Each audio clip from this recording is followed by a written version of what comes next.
Hey, Derek Evans here for the Real Estate Radio Network. Today we're going to talk about why interviews aren't as powerful as conversations when it comes to doing radio.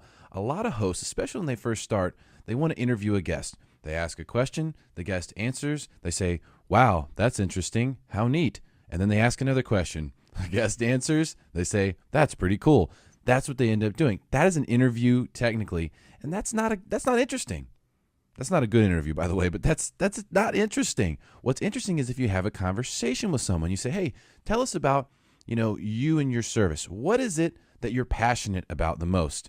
And you get them to explain something and they start talking about their passion, and then you start having a conversation around those things. Or maybe you ask them about an issue. "What do you think about this latest government bill?" Oh, and they tell you their opinion, and then you say, "I agree with you here, but I disagree with you here." If you're doing the best radio show possible and you have a guest that you're interviewing, then what's happening is you're actually having a conversation that causes the listener to feel like they're listening in, like like they're the FBI and they've got your room bugged, and you guys are having this really amazing conversation that you're giving out great information, and they just so happen to get to bend their ear and listen in on it.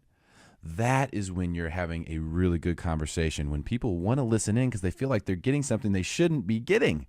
And that's ultimately what your goal should be as a radio show host. This is Derek Evans for the Real Estate Radio Network.